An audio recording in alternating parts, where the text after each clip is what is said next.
240 mégawatts pour le barrage de Boussanga. C'est un grand ouf de soulagement pour les miniers et les populations de Lualaba. La centrale est presque terminée. Vous suivrez dans ce journal la visite du ministre sur le site. L'état de siège décrété depuis le mois de mai en Ituri et au Nord Kivu. Comment ça évolue sur le terrain? Le Sénat veut obtenir les explications et pour ce faire, quelques membres du gouvernement ont été auditionnés pour satisfaire aux préoccupations des élus. 23 septembre, date retenue pour la célébration de la Journée internationale des langues de signes en République démocratique du Congo pour briser les barrières de communication. Les sources se sont exprimées sur l'importance de la langue des signes. Les détails dans ce journal. Voilà tout pour le sommaire. Mesdames et messieurs, bonsoir et merci d'avoir choisi la RTNC pour vous informer. Le chef de l'État et président en exercice de l'Union africaine s'est entretenu avec le tout nouveau président zambien à New York aux États-Unis. Une première rencontre officiellement dont les échanges ont tourné autour des questions d'intérêt commun, à savoir la sécurité des frontières et la coopération économique. Les détails avec notre envoyé spécial à New York, Patrick Michel Moukoui. C'est l'une des premières rencontres officielles entre Félix-Antoine Tshisekedi et Hakainde Hichilema. Élu le 24 août dernier, le nouveau président de la Zambie a pris de longues minutes pour harmoniser les vues avec le président de la République démocratique du Congo sur les questions d'intérêt commun. Sécurité aux frontières, coopération économique, des sujets au cœur des entretiens entre les deux personnalités. Mais nous avons également parlé de la sécurité entre nos deux pays parce qu'il faut se rassurer que la frontière entre nos deux pays est stable et est en paix pour pouvoir aider à faciliter tous ces échanges commerciaux entre nos deux pays. Nous sommes tombés d'accord qu'il n'y aura rien qui peut nous empêcher de discuter. Même sous forme de dialogue entre nos deux pays, parce que nous sommes la même famille et généralement la famille, quand il y a des problèmes, ces problèmes sont résolus par le dialogue et par la discussion. Donc je suis vraiment content de cette réunion que nous avons eue.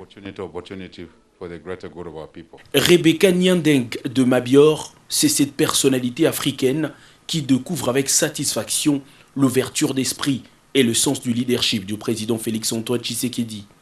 La vice-présidente du Soudan du Sud a, au cours de ses échanges avec le président en exercice de l'Union africaine, exposé la situation actuelle dans son pays en illustrant les avancées enregistrées dans le dialogue entre différents camps. Je suis venu ici pour informer Monsieur le Président sur l'exécution, le niveau d'exécution de l'accord qui a été signé entre nous, parce que nous sommes quand même des pays frères et il est important que nous puissions le briefer sur la façon dont l'exécution a été faite. Et deuxièmement, je suis aussi ici pour l'inviter à venir rencontrer son frère, le président du Sud-Soudan, qui va lui donner beaucoup plus de détails dans la façon dont l'accord qui avait été signé est en train d'être exécuté. Il n'est plus officiellement dans les affaires, mais n'a pas perdu son influence auprès de décideurs américains. Peter Pham, ancien représentant spécial des États-Unis dans le Grand Lac et au Sahel, a lui aussi eu son moment d'échange avec Félix-Antoine Tshisekedi pour évoquer de questions de sécurité et politique. Pendant ce temps, Gianni Vincenzo Infantino, président de la Fédération internationale de football association, attendait lui aussi son tour pour exposer au chef de l'État l'état d'avancement des discussions sur les différents projets d'éducation des jeunes par le foot à réaliser en République démocratique du Congo. On a parlé aussi, évidemment, des débats qu'il y a ces jours-ci sur la Coupe du Monde des hommes et des femmes tous les 2 ans sur le calendrier international, sur donner plus d'opportunités et plus de chances à un continent comme l'Afrique. Et évidemment, le président Tshisekedi est aussi président de l'Union africaine en ce moment. C'est important de pouvoir échanger, de pouvoir comprendre les besoins et de pouvoir voir comment on peut aider au mieux. La FIFA a déjà lancé dans le pays un projet de tournoi scolaire pour assurer l'éducation des jeunes Congolais à travers le sport roi. Restons aux États-Unis, du haut de la tribune de la 76e Assemblée générale des Nations unies. Dans son allocution, le chef de l'État, Félix-Antoine Tshisekedi Tshilombo, a évoqué plusieurs questions, dont le réchauffement climatique. Nous revenons sur son discours à travers cet extrait. La République démocratique du Congo plaide pour l'accélération de la mise à disposition effective des ressources par le FMI, sans oublier l'impératif d'alléger la dette des pays africains et de matérialiser toutes les promesses faites à l'Afrique en compensation des sacrifices consentis afin de préserver l'humanité contre le réchauffement climatique. S'agissant particulièrement du réchauffement climatique, il convient de rappeler qu'il reste moins de 6 semaines avant la COP26 et 9 années avant 2030. Pour l'Afrique, l'année 2030 sera marquée par une baisse du PIB pouvant atteindre les 15%, une réduction des rendements agricoles et une forte augmentation de risques d'inondation côtière et dans les pays insulaires. Pour faire face à ces impacts négatifs, d'ici à cette échéance fatidique, le continent africain aura besoin de 30 milliards de dollars par an pour s'adapter. Ce montant devrait passer à environ 50 milliards de dollars d'ici 2040. C'est pourquoi je lance un appel à la communauté internationale en général et aux amis de l'Afrique en particulier de soutenir le programme d'accélération de l'adaptation en Afrique, AAA en sigle, dirigé par le Global Center Adaptation et la Banque africaine de développement, programme qui entend mobiliser 25 milliards de dollars américains en 5 ans pour aider l'Afrique à supporter le choc des changements climatiques. Ainsi, au-delà des proclamations de foi et de bonnes déclarations d'intention, la relance de l'économie mondiale sera une réalité pour tous et la solidarité internationale aura un contenu palpable, notamment pour les peuples africains. Monsieur le Président, Mesdames et Messieurs les chefs de délégation, l'Afrique n'a pas besoin d'aumône. Elle se bat pour conquérir des espaces de liberté et d'action dans un monde toujours en compétition afin de se forger un destin meilleur et d'apporter davantage sa contribution au progrès général de l'humanité.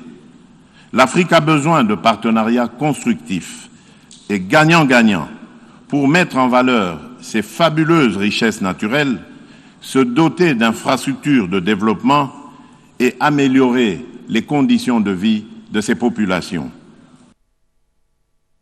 Kinshasa fait face au problème des routes secondaires. Comment créer pour désengorger la capitale de ces nombreux bouchons? Quelques infrastructures sont en construction et d'autres en réhabilitation, ça et là. Ces chantiers ont reçu la visite du représentant personnel du chef de l'État afin de se rendre compte de l'évolution de ces travaux, car Dame la pluie est déjà de retour. Constance Mananga. Cette visite marque essentiellement le suivi et l'évaluation du projet Tshilé-Gelou, lancé par le chef de l'État Félix-Antoine Tshisekedi le 17 mars dernier dans les quartiers périurbains d'Mpassa dans la commune d'Elansele. Le représentant personnel du chef de l'État a parcouru quelques chantiers en construction ou en réhabilitation dans certains axes routiers. Yannick Luntadila sur l'avenue Assosa dans la commune d'Ngiringiri s'est rendu compte de l'évolution des travaux de cette route qui dessert la population pour la grande avenue Manifeste dans la commune de Selembaou. Son constat est que la construction des caniveaux étant terminé, il ne reste que quelques travaux d'arrangement avant le bitumage de la chaussée. L'un des grands chantiers de ces projets sur l'avenue Elengesa, qui va bientôt déboucher vers l'arrêt courant dans la commune de Mongafula. Ici, les travaux ont évolué à près de 90%. Vous savez qu'à Kinshasa, on n'a pas de route secondaire. Et le chef de l'État a lancé ces travaux de Tshilé-Gelou pour désengorger la ville. Et c'est à nous, ces conseillers, de faire le suivi de ces chantiers pour voir effectivement si les entreprises suivent et puis si derrière le gouvernement suit par rapport à la vision du chef de l'État. La population de ces coins salue cette initiative, surtout qu'elle n'a jamais vu ce type de travaux. Les chantiers au niveau de Kapela, de Kimwenza, du rond-point Victoire n'étaient pas les restes. Les travaux des formes se font pour la pose des bétons armés. Yannick Loutadila s'est fait expliquer des ingénieurs la nature des travaux effectués. Il leur a donné des instructions sûres avant de leur promettre de revenir prochainement pour le suivi et l'inspection. Le gouvernement de la République s'est résolument engagé à doter toutes les provinces du pays des infrastructures aéroportuaires fiables et modernes. Et c'est dans cette logique que la firme panafricaine CAT Project Africa a effectué une visite d'inspection à l'aéroport de Béni pour les études de faisabilité. Nicole Cessep. Au menu de cet entretien entre le gouverneur du Haut-Katanga et le directeur général de la société CAT Project Africa, certains projets auxquels cette entreprise évoluant dans le domaine des infrastructures peut apporter son expertise. Germain Kodjo a présenté au gouverneur Jacques Kiaboula les atouts de son entreprise dans le domaine du génie civil. Nous avons discuté de certains nombres de projets pour exécuter ici dans la province du Haut-Katanga.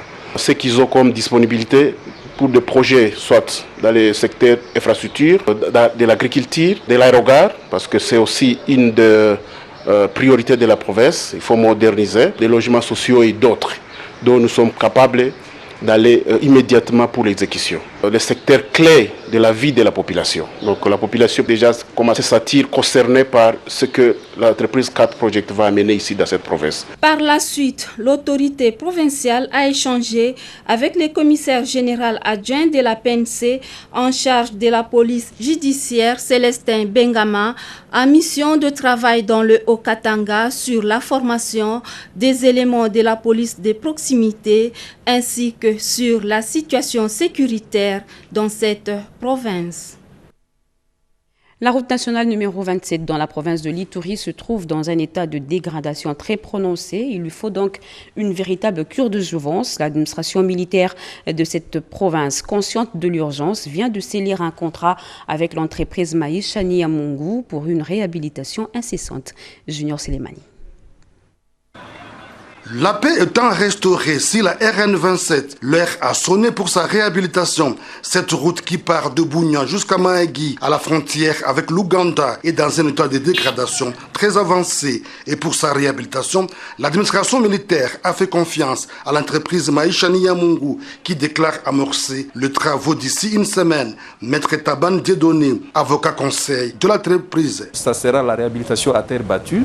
On va ouvrir les tronçons à une superficie vraiment beaucoup plus large pour permettre à ce que la circulation soit très fluide. Il y en a un nombre de machines important qui est déjà en route, qui pourront entrer déjà dans la ville ici dans 2 ou 3 jours pour préparer le lancement des travaux. Toutes les dispositions nécessaires sont prises pour que ces travaux se réalisent avant 8 mois. Selon Sengi Dambachoulou, directeur adjoint du cabinet du gouverneur en charge de l'économie et des finances, la réhabilitation de la route Bougnan-Komanda a été confiée à l'Office des routes. Tous ces travaux sont financés par la province. Nous avons identifié les routes revêtant un caractère urgent pour la province, tant sur le plan économique et sécuritaire. Et qu'à ce jour, il est question de maintenir la fluidité des trafics sur la route par la prise en charge, l'entretien et la maintenance, afin que les échanges commerciaux se fassent aisément. Pour d'autres réseaux routiers, le gouverneur militaire, le lieutenant-général Luboyan Kachamadjoni, est déterminé pour sa réhabilitation afin de faciliter la circulation des personnes et de leurs biens. Tel est l'objectif de l'état de siège. L'état de siège, combien de localités récupérées des mains des forces négatives en partant du point de départ jusqu'à la situation actuelle, combien de miliciens capturés depuis le début de la mise en œuvre de cet état de siège, voilà autant de questions adressées aux membres du gouvernement par les sénateurs au cours de la plénière de ce jeudi sous la houlette du président Modeste Bahati Lukwebo Gelor Kimpianga. Le Sénat a entamé ce jeudi 23 septembre l'évaluation de l'état de siège décrété depuis le mois de mai de l'année en cours sur ordonnance présidentielle dans les provinces de Nord Kivu et de l'Ituri. Très préoccupés par le retour de la paix dans la partie est du pays, les sénateurs ont par cet exercice auditionné quelques membres du gouvernement concernés par cette question en vue d'obtenir des explications claires, sans ambiguïté, sur l'évolution de cette situation exceptionnelle dans cette partie du territoire national. Il s'agit du vice-premier ministre, ministre de l'Intérieur, du ministre de la Défense nationale, le ministre des Finances ainsi que le vice-ministre de la Justice. Les directeurs généraux de la DGM et celui de l'ANR ont été également conviés à cette séance. À l'issue d'un huis clos de quelques heures, la plénière a décidé d'accorder quelques jours au gouvernement pour harmonisation du rapport. Aujourd'hui, nous avions déjà entamé l'évaluation de l'état de siège proclamé dans les provinces de l'Ituri et du Nord Kivu. Mais le débat que nous avons engagé, après avoir entendu les membres du gouvernement, nous a amené à ajourner l'examen de cette question pour demander au gouvernement de pouvoir bien préparer ce dossier et d'harmoniser sur tous les vues et d'éviter les contradictions de manière à ce que lorsqu'ils seront prêts, nous puissions les inviter par le biais du Premier ministre pour faire une évaluation correcte et sérieuse. Nous tenions donc à dire à notre peuple qui nous suit que nous n'avons pas voulu éluder quoi que ce soit. La question elle est remise pour plus tard. La plénière que dirigeait l'honorable président Modeste Bahati Lukwebo a procédé après débat général à l'adoption du calendrier des matières à traiter au cours de la session ordinaire de septembre. Session essentiellement budgétaire, mais les élus des élus mettront un accent particulier sur le contrôle parlementaire. Il faut noter par ailleurs que ce calendrier adopté reste ouvert durant toute la session, a fait savoir le président du Sénat. Tous les ports illégaux et clandestins en République démocratique du Congo vivent leurs derniers instants car bientôt ils seront fermés. Un rapport identifiant tous ces ports vient d'être remis au vice-premier ministre, ministre de l'Intérieur Daniel Aselo Okito par le ministre des Transports Chérubin Okende. Les détails avec José Baïtouambo et Ibrahim Chako.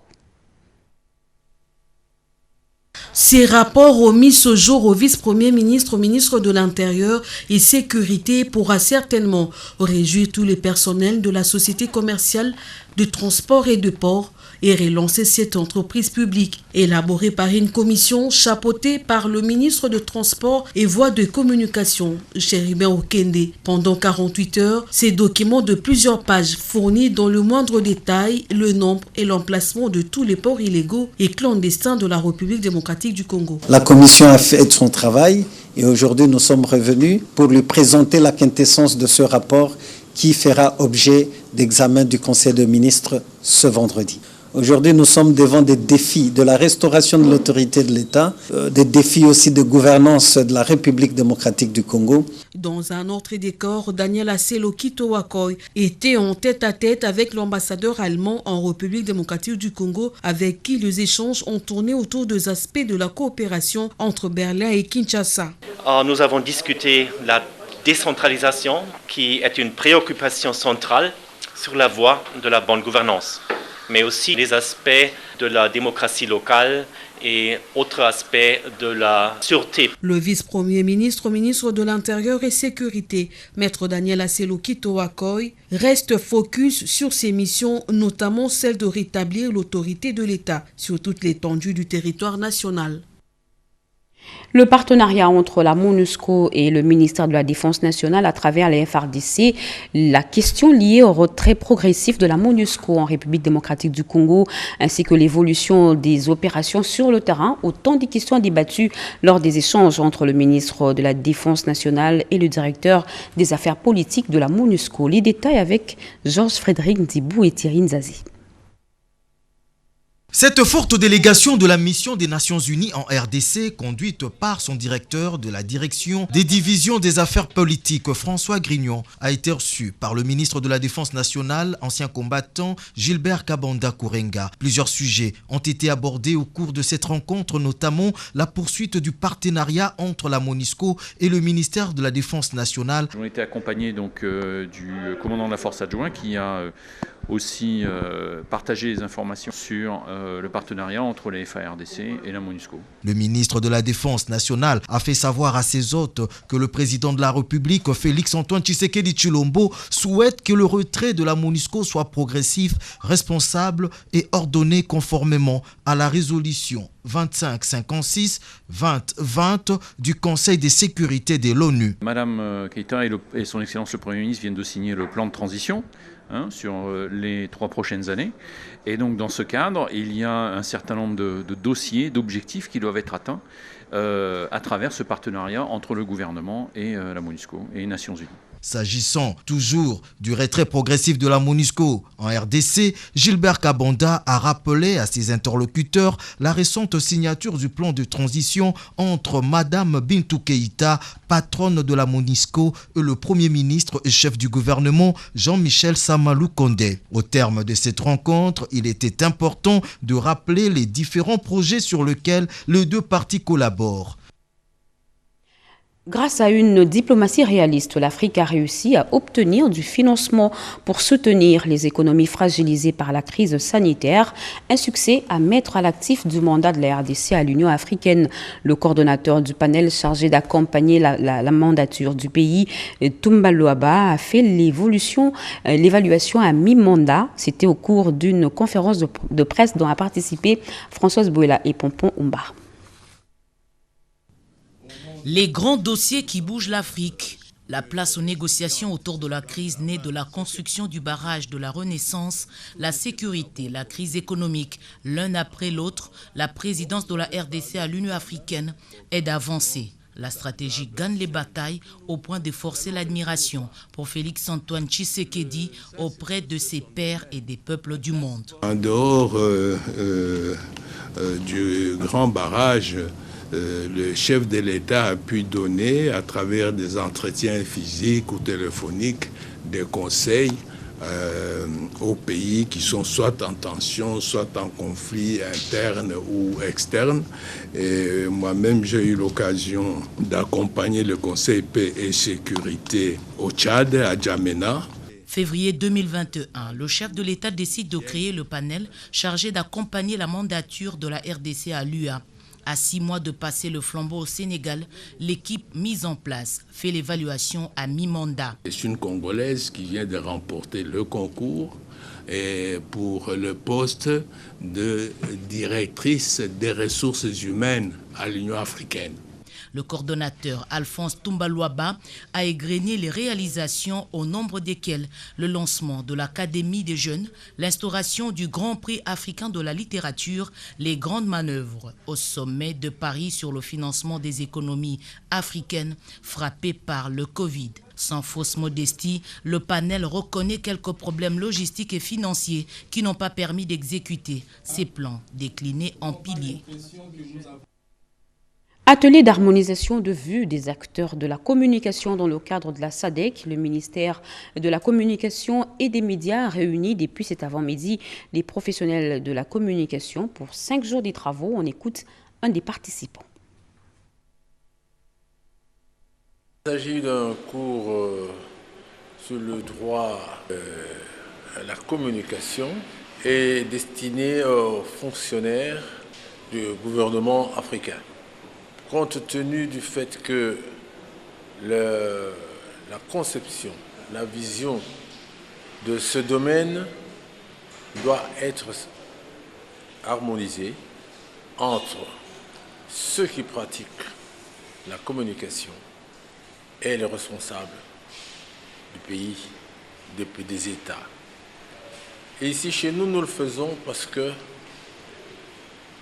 l'État congolais a accepté que les praticiens et les utilisateurs, les usagers de la communication puissent comprendre, avoir une même idée et orienter dans le même sens la compréhension de la communication pour ne pas créer beaucoup de malentendus que nous rencontrons ces derniers temps sur le terrain.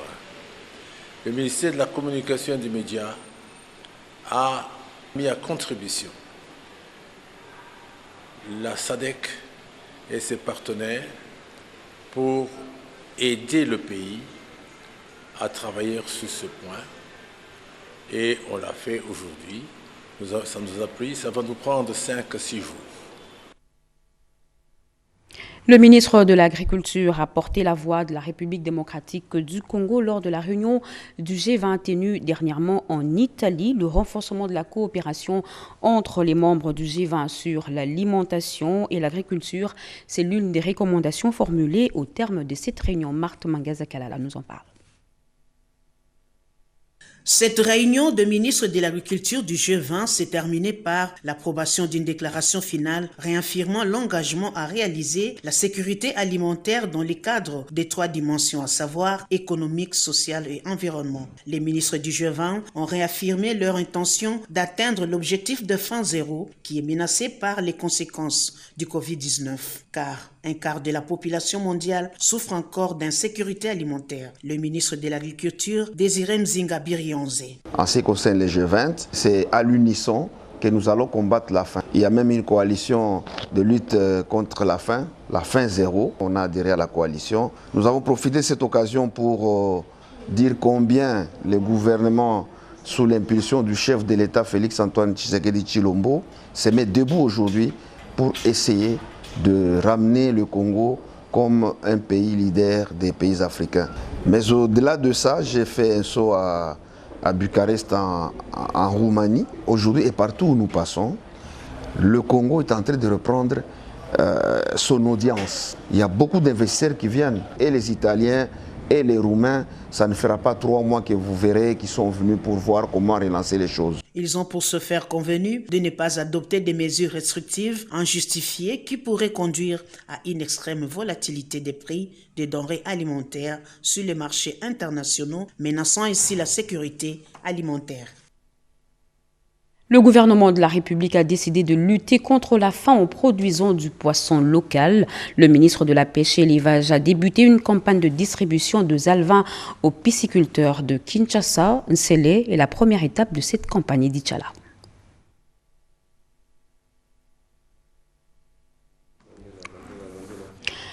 Nous disons, le gouvernement de la République a décidé de lutter contre la faim en produisant du poisson localement. Aujourd'hui, le ministre de la Pêche et l'Élevage a distribué les alevins aux pisciculteurs de Kinshasa. Et Dichala pour les détails. Cette opération est une preuve, s'il en fallait encore une, de la détermination du ministre de Pêche et Élevage de booster le secteur de la production des poissons en République démocratique du Congo. Le premier lot de 2 500 000 alevins et leurs aliments commandés par le gouvernement de la République est arrivé à Kinshasa. Adjem Bokele Djema, ministre de la Pêche, qui a distribué mercredi à plusieurs ONG aquacoles de la commune d'Elansele ces alevins et leurs aliments afin de lutter contre les effets de la Covid-19 dans ce secteur, indique également que l'objectif de cette campagne est de lutter contre la faim en inondant Kinshasa avec les produits de la pisciculture. Nous avons prévu plus de 800 structures aquacoles donc dans l'interland de la ville de Kinshasa. Et c'est comme ça que nous avons commencé d'abord par Nsele. Ce n'est pas la dernière fois parce qu'en fait au niveau d'Nsele, c'est juste une centaine de structures qui sont concernées aujourd'hui. Quelques semaines plus tard, on va encore revenir, si pas moi-même, mais au moins mes services. Donc après Nsele, nous irons vers Mongafula et ainsi de suite. Après l'étape de Kinshasa, plusieurs provinces seront aussi concernées par cette campagne qui s'inscrit dans la vision. Le peuple d'abord. Le ministre a appelé les bénéficiaires à bien œuvrer dans le but de produire des poissons qui seront consommés par le plus grand nombre des Kinois. C'est certainement question de quelques mois seulement pour que la centrale hydroélectrique sino-congolaise de Boussanga, dans la province de Lualaba, soit opérationnelle. Comment? Marie Kalong nous en parle. Ce n'est pas une fiction. La centrale sino-congolaise hydroélectrique de Boussanga est plus qu'une réalité. Connectée à la ville de Kolwezi par 150 km de route en terre battue et en asphalte, la centrale de Boussanga est située sur le fleuve Congo au niveau du Lualaba. Jadis, une forêt occupée par le village de Boussanga appelé 48 heures. Au bout de 4 ans, cet espace a été totalement transformé. Le ministre des Ressources hydrauliques et électricité, en séjour de travail à Kolwezi, dans la province du Lualaba, a visité le barrage construit sur le Lualaba et l'usine hydroélectrique. Avec une capacité de 240 MW, la centrale représente 1/10 de l'électricité totale de la République démocratique du Congo. C'est un projet qui a débuté il y a longtemps. 4 ans après, on approche à la finalisation des travaux. Nous attendons la restitution de l'ouvrage pour le mois de novembre. Nous serons fiers de venir inaugurer le site aux côtés du chef de l'État. Cette centrale va desservir en électricité le projet minier 6 communes ainsi que la population environnante. Olivier Mwendimkalenga a soumis des recommandations aux responsables de la Soko Hydro, propriétaire de ce projet. Recommandations qui visent le respect du contrat de transport. Toutes les personnes qui ont été expropriées soient indemnisées. Lorsqu'on a construit le barrage, il y a eu des populations qui ont dû être évacuées parce qu'il y avait les surfaces environnantes qui ont été inondées. Un film documentaire sur la genèse de ce projet, dans lequel 4000 hommes chinois et congolais ont travaillé, a été projeté. La transformation des entreprises publiques en sociétés commerciales est un échec. Ce propos sont du président de l'Assemblée provinciale de Kinshasa, Godem Mpoyi, lors d'une conférence débat animée à l'Université de Kinshasa. Erika Bamba. Le Forum économique de l'Université de Kinshasa, en partenariat avec la Radio-Télévision nationale congolaise, a organisé le mardi 22 septembre 2021 une conférence débat à l'intention des étudiants de la Faculté des sciences économiques. Dans son exposé axé sur la réforme des entreprises publiques, le professeur Godem Mpoyi a démontré que les différentes réformes entreprises par le gouvernement congolais depuis juillet 2008 jusqu'à ces jours en vue de les transformer en sociétés commerciales ont échoué. À la base, ces entreprises souffrent de 3 maux, à savoir les leaderships défaillants, les sureffectifs en personnel et l'absence des stratégies managériales. Il faudra que ceux qui doivent animer ces entreprises fassent de ce que Gary Becker, ce prix Nobel de l'économie, a appelé le capital humain.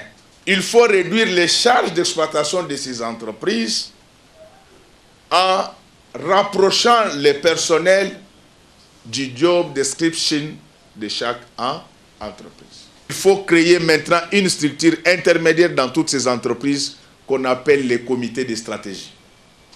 Un jeu de questions-réponses a sanctionné cette conférence débat. La langue de signes ont l'honneur aujourd'hui 23 septembre. Pour célébrer cette journée, la République démocratique du Congo, les sources s'y sont exprimées sur l'importance de cette langue de signes afin de briser les barrières communicationnelles. Betty Amani. La langue des signes, toujours et encore elle, à la date du 23 septembre de chaque année. La communauté internationale a opté ainsi comme thème en 2021, nous signons pour le droit de l'homme, pour sensibiliser les communautés locales, nationales et mondiales, et vulgariser en même temps cette autre manière de communiquer des personnes sourdes et malentendantes. La République démocratique du Congo, qui est déjà à pied d'œuvre d'élaboration du dictionnaire de langue des signes, accorde un intérêt particulier à cette couche sociale pour son intégration et son développement. Depuis qu'on a commencé dans notre pays, République démocratique du Congo, on n'a pas vraiment un progrès. Et on est très content parce que son excellence est bien décembre. Il a de bonnes initiatives qui fait que cette langue soit vraiment reconnue. L'importance de la langue des signes, et moins le moindre, est expliqué ici par un autre sourd, Déby Choukourou. Pour aider les sourds à résoudre les problèmes de communication, l'État paie d'abord Il faut faire reconnaître la langue des signes. Il faut aussi soutenir son progrès, son évolution, pour que ce soit une langue de communication familiale, une langue de communication dans l'éducation. C'est clair que le rapprochement avec ses compatriotes s'avère indispensable pour souder la cohésion, le rapport et les relations humaines nécessaires pour leur épanouissement. La langue des signes est les cadeaux les plus nobles que Dieu ait fait aux personnes sourdes, a dit Georges Verdit. Politique à présent, objectif 2023 pour ratisser large à tous les niveaux. L'Alliance des forces démocratiques du Congo, parti cher à Modeste Bahati Lukwebo, fait le rappel de troupes à Kinshasa. Sa fédération de Moamba a procédé dernièrement à l'installation des comités des bases de pôles et communes politiques. Cadre choisi, la foire internationale de Kinshasa qui a refusé du monde. Regardez. L'esplanade de la foire internationale de Kinshasa a été prise d'assaut par des cadres de l'Alliance des forces démocratiques du Congo de Moamba. Mais on pouvait aussi voir Mathieu Kassanda, président fédéral de l'UDPS Moamba. C'est ce qui témoigne une fois de plus d'une alliance politique entre l'FDC et l'UDPS. Les 110 inspecteurs fédéraux ont été présentés à l'assistance. Chaque inspecteur supervise 5 communes politiques composées de 25 membres. Une formule qui a rempli comme un œuf la FIKIN par les seuls membres de la fédération de Moamba. Ceux derniers ont été installés officiellement par la présidente par intérim de l'AFDC, Madame Jacqueline Rumbukazang. La présidente AI de l'AFDC s'est réjouie de voir la fédération de Moamba être la première à mettre en application les résolutions du dernier congrès de l'AFDC ayant recommandé la restructuration des organes du parti afin de consolider le contact direct avec la base. L'occasion a été donnée à l'autorité morale de prendre la parole au cours de cette matinée politique. Modeste Bahati a lancé un appel à la base en faveur du soutien total à la candidature de Félix Antoine Tshisekedi Tshilombo à l'élection présidentielle de 2023. L'autorité morale de ce parti de la OU a également demandé aux présidents fédéraux de toutes les provinces d'emboîter le pas à la fédération de Moamba dans cette stratégie de proximité avec la base. Les fédérations de la Tchangou, Lukunga et Funa vont aussi procéder incessamment à la présentation de leurs animateurs à la base. L'objectif étant de donner plus d'élus à l'FDC lors de la prochaine échéance électorale pour continuer d'accompagner la vision de Félix Antoine Tshisekedi Tshilombo et lui permettre d'avoir un deuxième mandat à la tête du pays.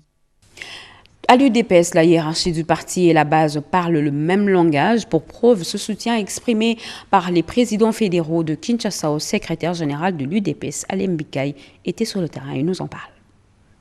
Ces rassemblements a permis aux bases de l'Union pour la démocratie et le progrès social, représentées par les présidents des 4 fédérations de Kinshasa, de renouveler leur confiance au tandem Jean-Marc Kabunda Kabund et Augustin Kabouya. Dans une déclaration, ils ont balayé d'un revers de la main toutes les allégations sans fondement d'un groupe d'individus qui se font passer pour des pionniers de l'UDPS. Pour ces 4 fédérations, l'UDPS connaît actuellement un véritable progrès grâce à la dynamique de Jean-Marc Kabunda Kabund et Augustin Kabouya, respectivement président intérimaire et secrétaire général de ces partis. Le parti connaît une grande expansion positive.